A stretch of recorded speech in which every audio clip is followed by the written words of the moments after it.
The diner was packed, but one man sat ignored, an aging Marine, both legs gone, begging for a meal and respect. The waitress's cold refusal sparked a silent fury as dozens of battle-hardened veterans gathered, ready to rewrite what justice looks like.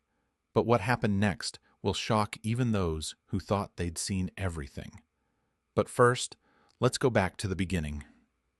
The text message sent, Derek Foster sat back in the vinyl booth, his jaw tight, arms crossed over his dust-coated flannel shirt. The waitress, Ashley, came by his table just then, her notepad in hand, and a false smile plastered on her face, like cheap paint. "You ready to order, hun?" Derek didn't answer right away. He looked up at her slowly, locking eyes. The edge in his voice was cold steel. "That guy in the wheelchair, you ever get around to him?" Ashley blinked. "Who?"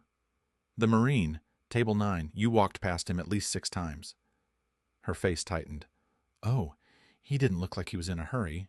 Thought he might just be sitting there." "You thought?" Derek said, leaning forward. "You looked straight at him. You heard him speak. Then you ignored him. Why?" Ashley shifted her weight, lips curling into a defensively smug line. "Look, he didn't say anything after that, did he? Maybe he changed his mind. It's not a big deal." Derek's nostrils flared. He wanted to slam his hand on the table, but he didn't. He spoke low, slow, each word carrying weight like concrete. "That man lost both legs serving this country. You didn't even give him 5 seconds of human decency." Ashley bristled, defensive now. "I didn't know he was a vet. You didn't ask." Other diners had gone quiet. The country music still played, but the chatter had died, replaced by a tension that hummed through the room like electricity before a storm. From across the diner, the manager, a balding man in his late 50s with a ketchup stain on his apron, looked up from the register. "Is there a problem here?" Derek didn't look away from Ashley as he answered. "Yeah, there is." The manager approached, catching the end of the exchange. Ashley stepped back, arms crossed now, clearly embarrassed. The manager gave Derek a corporate smile, the kind that meant nothing and cost even less. "We'll talk to her, sir. Sorry for the inconvenience." Derek laughed, but there was no humor in it. "An inconvenience? That man left hungry and humiliated. You think a damn talk fixes that?" The manager's face twitched, then stiffened. "Sir, if you don't calm down, I'll have to ask you to leave." "No need," Derek said, grabbing his coat and tossing a 20 on the table without touching the menu. "You've already lost something bigger than my business." He pushed through the door, sunlight washing over him as he stepped outside. His phone buzzed. His buddy Travis had replied to his message. "Who was it?" Derek typed back with no hesitation. "A war hero. Treated like garbage. I'm not letting it slide." He paused, thumb hovering, then added, "You'll see." The sun hadn't yet burned off the early morning haze when the first convoy arrived. They didn't roar in, didn't blare horns or wave signs. They simply showed up. Trucks, motorcycles, and a few battered sedans, lining the parking lot of the diner in crisp rows like soldiers reporting for duty. Most wore leather jackets, patched with insignias. 1st Recon, 2-4, 3rd Marines. Some walked with canes, others with prosthetics. Their silence was heavier than any protest chant. Inside the diner, Tommy Vargas stood behind the counter, pale and tight-jawed. His fingers trembled slightly as he wiped down a clean section of the Formica surface for the 3rd time. His eyes flicked to the door every few seconds. He'd seen the online posts, read the venomous reviews, and tried to get ahead of it, but you can't outpace a tidal wave once it crests. Then the door opened. The bell above it jingled like a warning shot, and in walked the first man. Tall, black, square-shouldered, with silver at his temples and eyes that had seen Fallujah up close. Behind him came 2 others, Latino, bald, inked, arms crossed tight. Then more, 10, 20, 30.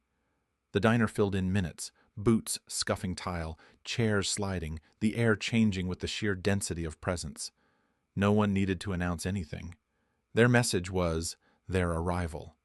Tommy cleared his throat. "Good morning," he tried, his voice cracking halfway.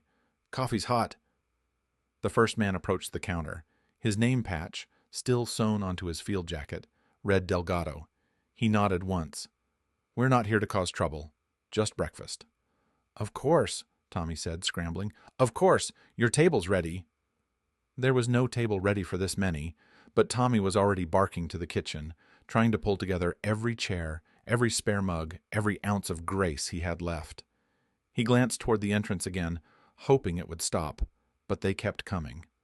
A woman in her late 50s entered with a dog tag around her neck. Her son's tag. She didn't speak a word, just placed a framed photo of him, young, in desert camo, on the corner of the bar before sliding into a booth. By 8:15 a.m., the diner was at capacity. By 8:30, a local reporter from Channel 5 News stood outside, microphone in hand, eyes wide behind thick-rimmed glasses. Word had spread beyond the Brotherhood. And then came the last arrival. Jack Mullins. He rolled in through the front door quietly, wearing the same Marine cap from Thursday, the same khaki jacket. But his face had changed, no longer blank with disappointment, but startled, guarded, as though unsure whether this was a rescue or another humiliation. The room noticed him immediately. Every fork paused. Every chair turned. Delgado stood. Others followed. One by one, without prompting, the room rose. Jack froze, hands gripping the wheels of his chair. Delgado walked over and offered a hand, not out of pity, but respect. "Table's yours, brother," he said simply. Jack's throat worked, but he didn't speak. He wheeled forward, and as he passed each table, the quiet men and women, combat-tested, scarred, proud, nodded. Not a protest, not a riot. Just presence. A storm gathered, and instead of thunder, it answered with silence that spoke louder than fists. The morning sun climbed higher, casting long shadows across the cracked pavement outside the diner, where more than 24 Marines had gathered like a living wall of quiet defiance. They stood shoulder to shoulder, a mosaic of generations, some in freshly pressed uniforms, others clad in faded leather jackets adorned with threadbare patches that told stories of distant battles and hard-won survival. The air was thick with the scent of gasoline, leather, and something unspoken, a collective pride tinged with simmering hurt. A bugle hung loosely in one man's hand, its brass dulled by years of service, yet still gleaming faintly under the pale light. Another held an American flag, so large it seemed almost unwieldy, its stars and stripes rippling gently in the soft morning breeze, as if breathing with life itself. The flag's fabric caught the light, a solemn reminder that the colors represented more than just cloth. They embodied sacrifice, loyalty, and a brotherhood that refused to break. Jack Mullins arrived quietly, propelled forward in his wheelchair by Derek Foster, who moved with a steady calm that seemed to anchor the moment.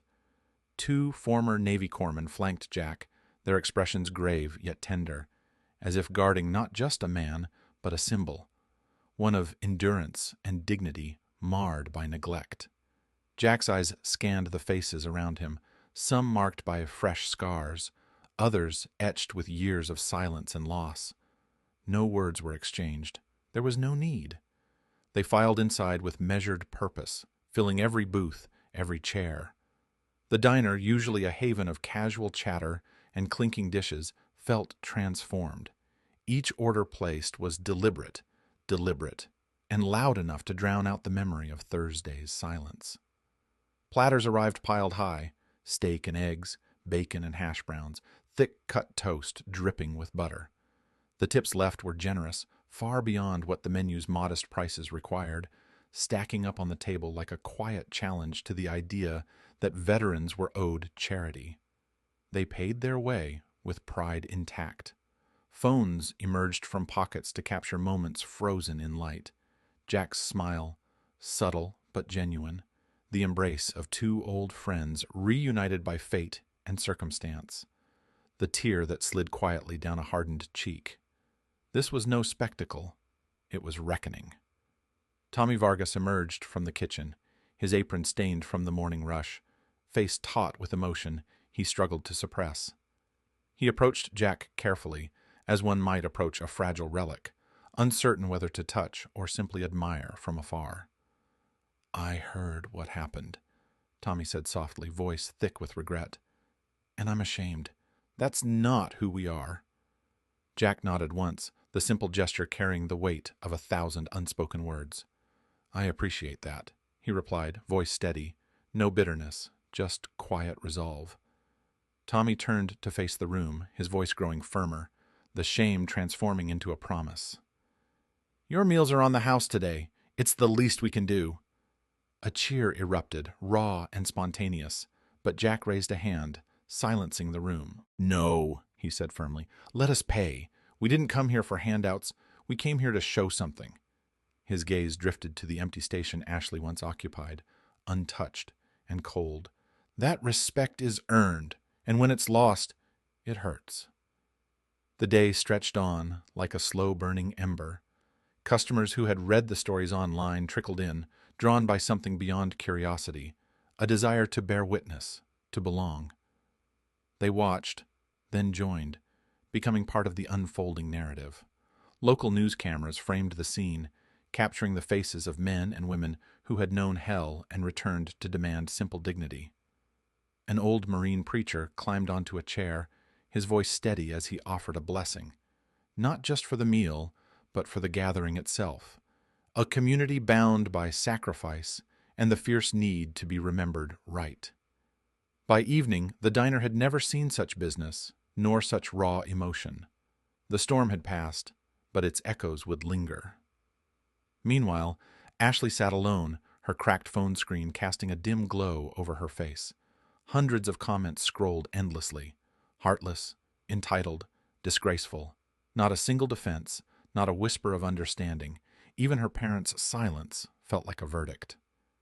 She watched, and somewhere beneath the numbness, something in her began to shift.